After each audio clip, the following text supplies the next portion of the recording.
అందరికీ నమస్కారం. ప్రేమ, భక్తి ఈ రెండింటితో దైవంతో మన బంధాన్ని ఎలా మార్చుకోవచ్చు? అసలు సాధ్యమేనా? ఆ ప్రశ్నకు సమాధానం వెతుక్కుంటూ ఈరోజు మనం శ్రీమద్ భాగవతం అనే ఒక అద్భుతమైన గ్రంథంలోకి వెళ్దాం. అందులో చెప్పిన భక్తి మార్గం అంటే భక్తి యోగం గురించి లోతుగా తెలుసుకుందాం. సరే, మరి ఈ ప్రయాణంలో మనం ఏం చూడబోతున్నాం? ముందుగా దైవిక కథల్లో ఉన్న శక్తి ఏంటో చూద్దాం. ఆ తర్వాత భక్తి మార్గాన్నే ఎందుకు అంతిమ మార్గమంటారో తెలుసుకుందాం.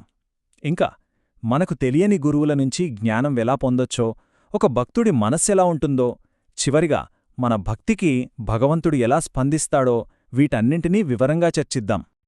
సరే, ముందుగా మొదటి అంశం దైవిక కథల శక్తి. అసలు ఈ పాత కథల్లో అంత పవరేముంది? చూడండి, శుకదేవ గోస్వామి ఏమంటున్నారంటే, పరమాత్ముడైన శ్రీకృష్ణుడి లీలల్ని విన్న తర్వాత నా హృదయం మారిపోయింది, నేను స్వచ్ఛమైన భక్తుడిగా మారాను అని. అంటే ఇక్కడొక అద్భుతమైన విషయం చెప్తున్నారన్నమాట. కేవలం భగవంతుడి కథలు అంటే కృష్ణ కథ వింటే చాలు, మనస్సులో ఒక పెద్ద మార్పు వస్తుందట. ఇదివరం కథ వినడం కాదు, అదొక ఆధ్యాత్మిక సాధనలాంటిది. ఇక్కడ చాలా ఇంట్రెస్టింగ్ పాయింట్ ఒకటుంది. ఈ కథలు మన మెదడుకు కాదు, నేరుగా మన గుండెకు చేరుతాయి. అందుకే మనం ఎంత తర్కించినా, ఎన్ని సందేహాలున్నా వాటన్నిటినీ దాటి హృదయాన్ని కదిలిస్తాయి. అందుకే కదా నిరాకార దైవాన్ని అంటే రూపం లేని దైవాన్ని నమ్మేవాళ్లలో కూడా ఈ కథలు భక్తిని పుట్టిస్తాయట. సరే, ఈ కథలు హృదయాన్ని తాకుతాయి అన్నాం కదా, మరి ఆ భక్తి మార్గమంటే ఏంటసలు? దాన్ని ఎందుకో అన్ని మార్గాలలోకి గొప్పదిగా చెబుతారు? భక్తియోగం అంటే అదేదో కష్టమైన పూజలు, పెద్ద పెద్ద ఆచారాలు కాదు. చాలా చాలా సింపుల్. ప్రేమతో దేవుడి గురించి వినడం, పాడటం, గుర్తు చేసుకోవడం అంతే. దీనిలో ముఖ్యమైనదేంటంటే దైవంతో ఒక ప్రేమ బంధాన్ని ఏర్పరచుకోవడం. దీని ప్రత్యేకత తెలియాలంటే అష్టాంగ యోగంతో పోల్చి చూస్తే మనకు బాగా అర్థమవుతుంది. చూడండి, అష్టాంగ యోగం అంటే అది కొంచెం టెక్నికల్. చాలా ధ్యానం, కఠినమైన క్రమశిక్షణ కావాలి, చాలా కాలం పడుతుంది. కాని భక్తియోగం అలా కాదు. ఇది పూర్తిగా ప్రేమ మీద ఆధారపడి ఉంటుంది. చాలా సింపుల్, డైరెక్ట్, ఎవ్వరైనా చెయ్యొచ్చు. అందుకే ఇది అందరికీ అందుబాటులో ఉంటుంది.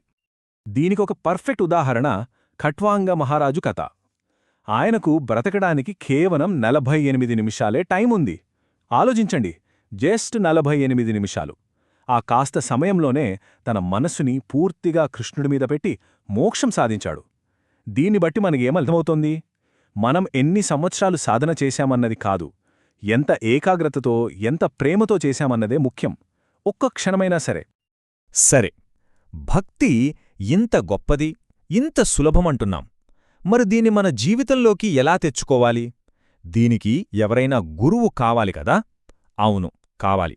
కాని ఆ గురువులు మనం ఊహించని రూపాల్లో మన చుట్టూనే ఉన్నారని భాగవతం చెప్తోంది. భాగవతంలో అవధూత అనే ఒక జ్ఞాని కథ ఉంది. ఆయనకి ఒక్కరు కాదు, ఇద్దరూ కాదు, ఏకంగా 24 మంది గురువులున్నారట. వాళ్ళెవరో తెలుసా? మన చుట్టూ ఉన్న ప్రకృతి, సమాజమే ఆయనకు గురువులు. ఉదాహరణకు చూడండి, భూమిని చూసి ఓర్పు నేర్చుకున్నాడట, కొండచిలువని చూసి సంతృప్తి అంటే ఏంటో తెలుసుకున్నాడట, అంటే వచ్చిన దానితో తృప్తిపడటం, సముద్రంలాగా బయట ఎన్ని అలజడులు జరిగినా ప్రశాంతంగా ఉండటం, సూర్యుడులాగా ఏమీ ఆశించకుండా అందరికీ తన కాంతిని పంచటం. ఇలా చెప్పుకుంటూ పోతే ఒక భక్తుడికి ఈ ప్రపంచం మొత్తం ఒక పెద్ద స్కూల్ అన్నమాట. చివరికి ఒక అమ్మాయి చేతికి ఉన్న గాజుల నుంచి కూడా పాఠం నేర్చుకున్నారట. ఆలోచించండి, చాలా గాజులు కలిసి ఉంటే గలగలమని శబ్దమొస్తుంది, కాని ఒకే ఒక గాజు ఉంటే నిశ్శబ్దంగా ఉంటుంది. దీనుంచి ఏమర్థం చేసుకోవాలి? ఏకాగ్రత సాధించాలంటే ఏకాంతం ఎంత ముఖ్యమో ఇది చెబుతోంది. అంటే మనం చూసే దృష్టిని బట్టి ఉంటుంది. జ్ఞానం మన చుట్టూనే ప్రతిచోటా ఉంది. ఇలా బయటి ప్రపంచం నుంచి నేర్చుకోవడం వల్ల లోపల అంటే మనస్సులో ఒక ప్రత్యేకమైన మార్పు వస్తుంది. అసలొక భక్తుడి మనస్సు ఎలా ఉంటుంది? వాళ్ల లక్షణాలేంటి? ఇప్పుడు చూద్దాం. ఒక భక్తుడికి ఉండాల్సిన మొట్టమొదటి లక్షణం అచంచలమైన విశ్వాసం. అంటే ప్రహ్లాదుడిలాగా అనమాట. ఎదురుగా మృత్యువు స్తంభం రూపంలో ఉన్నాసరే దేవుడు రక్షిస్తాడనే నమ్మకం. రెండవది వినయం. ఎంత శక్తి ఉన్నా తనదేమీ లేదనుకోవడం. మూడవది సంపూర్ణంగా భగవంతుడిపై ఆధారపడటం. తనకున్న శక్తులన్నీ దేవుడిచ్చిందే కాని తన సొంతం కాదని అర్థం చేసుకోవడం. ప్రహ్లాదుడు, అర్జునుడు వీళ్ళిద్దరూ దీనికి గొప్ప ఉదాహరణలు. ప్రహ్లాద మహారాజు ఒక మాట అంటారు, అది చాలా పవర్ఫుల్. ఒక వ్యక్తికి బ్రాహ్మణుడికుండాల్సిన 12 లక్షణాలుండొచ్చు, కాని అతనికి భక్తి లేకపోతే అతను కుక్క మాంసం తినే కుటుంబంలో పుట్టిన భక్తుడితో కూడా సమానం కాదు అంటారు. అంటే భక్తి ముందు మిగతా ఏ అర్హతలు, ఏ హోదాలు లెక్కలోకి రావు అని ఎంత బలంగా చెప్పారో చూడండి. ఇంకో ఉదాహరణ అర్జునుడిది. కృష్ణుడు భూమిని విడిచి వెళ్ళిపోయిన తర్వాత అంతటి గొప్ప యోధుడైన అర్జునుడు తన శక్తులన్నీ కోల్పోయాడు. అప్పుడు రియలైజ్ అయ్యాడు, తన బలం, తన పరాక్రమం తనవి కావని. అదంతా కృష్ణుడు ఒక పని కోసం తనకిచ్చిన శక్తి మాత్రమే అని. వినయమంటే ఏంటో చెప్పడానికి ఇంతకన్నా గొప్ప పాఠం ఉంటుందా?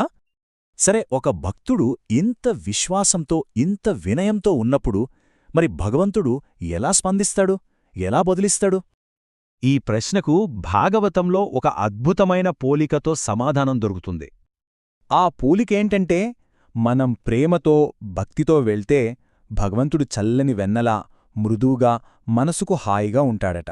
అదే మనం ద్వేషంతో, దురుద్దేశంతో వెళ్తే ఎర్రగా కాల్చిన ఇనుప కడ్డీలా భయంకరంగా ఉంటాడట. అంటే సింపుల్, మనం ఎలా వెళితే ఆయన అలా స్పందిస్తాడు. మన ఉద్దేశమే ఇక్కడ ముఖ్యం. దీని సారాంశం ఒక్కటే: దైవంతో మన బంధమనేది ఒక అద్దంలాంటిది. మన హృదయంలో ఏముందో ఆయన ప్రతిస్పందనలో అదే కనిపిస్తుంది. అందుకే భక్తి మార్గంలో మన ఉద్దేశ్యం, మన సంకల్పం అన్నిటికంటే ముఖ్యమైనది. మొత్తంగా చూస్తే దైవిక కథల్లోని శక్తి నుంచి మన చుట్టూ ఉన్న ప్రకృతి నేర్పే పాఠాల వరకు భక్తి మార్గమంటే ప్రతిదాంట్లో, అందరిలో దైవాన్ని చూడటమే. మరి ఈ ప్రపంచం ఒక పాఠశాల అయితే ఈరోజది మనకు ఏమి నేర్పడానికి ప్రయత్నిస్తోంది? ఒక్కసారి ఆలోచించండి.